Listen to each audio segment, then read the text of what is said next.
Hello guys, അപ്പം ഞങ്ങൾ ഇന്നൊരു പുതിയൊരു വീഡിയോ ആയിട്ടാട്ടോ വന്നിരിക്കുന്നത്. ഞങ്ങളിങ്ങനെ വെറുതെ ചുമ്മാ വീട്ടിലിരുന്നപ്പോഴത്തേക്കും ഒരു കോൾ വന്ന് ചക്കയുണ്ട് വേണോ ചോദിച്ചിട്ട്.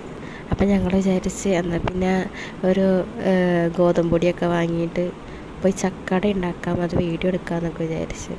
അങ്ങനെ ഞങ്ങളിപ്പോൾ ചെന്നിരിക്കുന്നത് ഞങ്ങളുടെ വാപ്പൻ്റെ വീട്ടിലാണ്. ഞങ്ങളുടെ മുമ്പത്തെ വീഡിയോയിൽ നിങ്ങൾ ഈ വീടും പരിസരമൊക്കെ കണ്ടിട്ടുണ്ടാവും. ഇവിടെ നല്ല രസമാണ് വന്നിരിക്കാനൊക്കെ ആയിട്ട്. ഇനി ഞങ്ങൾ വന്ന കാര്യത്തിലേക്ക് കിടക്കാം. അപ്പുറത്ത് മതിൽ ചാടി കിടന്നിട്ട് വേണം കേട്ടോ വാഴയിലൊക്കെ പൊട്ടിക്കാനായിട്ട്. അങ്ങനെ അമ്മൂനെ ഇറക്കി വിടുന്നുണ്ട് വാഴയില എടുക്കാൻ വേണ്ടിയിട്ട്.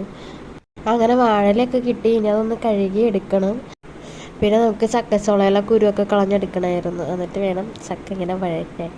അപ്പം അങ്ങനെ ചക്കയുടെ കുരുവൊക്കെ കളഞ്ഞെടുക്കുകയാണ്. ചക്കയിലെ കുരു കളയാൻ ഡ്യൂട്ടി ആദ്യക്കാണ് കേട്ടോ കൊടുത്തിട്ടുണ്ടായിരുന്നത്. ആ സമയം കൊണ്ട് നമ്മൾ അടുപ്പൊക്കെ കത്തിച്ച് പിന്നെ കുരുവൊക്കെ കളഞ്ഞ ചക്ക നമ്മൾ ഉരുളിയിലേക്ക് ഇട്ട് നന്നായിട്ട് വഴറ്റുന്നുണ്ട്. എനിക്ക് ചക്ക ഒന്ന് നന്നായിട്ട് വാടി വരേണ്ട വരെ നമ്മളിങ്ങനെ ഉരുളിയിലിട്ട് ഇങ്ങനെ വഴറ്റിക്കൊണ്ടിരിക്കണേ. ആദിയുടെ ആഗ്രഹപ്രകാരം ആദിക്ക് ഇതേ ചട്ടകം കൈമാറിയിട്ടുണ്ട്. ഇനി നമുക്ക് അതിലേക്ക് കുറച്ച് ശർക്കര ഉരുക്കി ഒഴിക്കണം.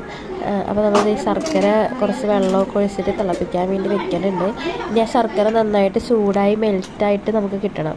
അങ്ങനെ ഉരുക്കിയെടുത്ത ശർക്കരപ്പാനി നമ്മൾ ഈ ചക്കയിലേക്ക് ഒഴിച്ചു കൊടുക്കാട്ടോ ചെയ്യുന്നത്. എന്നിട്ട് പിന്നെ നമുക്ക് അതിലേക്ക് ഇടാനുള്ള ഏലക്കയും ജീരകവും നമ്മൾ പൊടിച്ചെടുക്കുന്നുണ്ട്.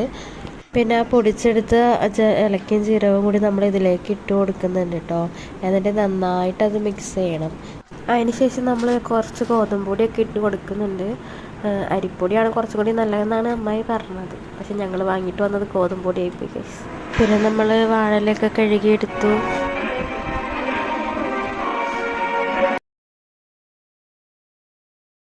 ഇനി അത് വേവിക്കുകയാണ് ചെയ്യേണ്ടത്. അപ്പോൾ ഒരു പാത്രത്തിൽ വെള്ളം നിറച്ചിട്ട് അതിൽ ഓല ഇട്ടിട്ട് അതിൻ്റെ മുകളിലേക്കാണ് നമ്മൾ ഈ അടയൊക്കെ വെച്ച് കൊടുക്കുന്നത് കേട്ടോ.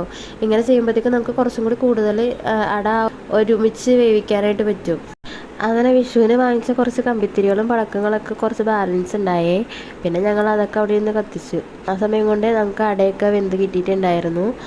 പിന്നെ നമ്മൾ സമയം വൈകിയാറിന് അവിടെ നിന്ന് കഴിക്കാൻ പറ്റിയില്ല. ഞങ്ങളെല്ലാം കവറിലാക്കി വീട്ടിലേക്ക് കൊണ്ടുവരാട്ടോ ചെയ്തേ.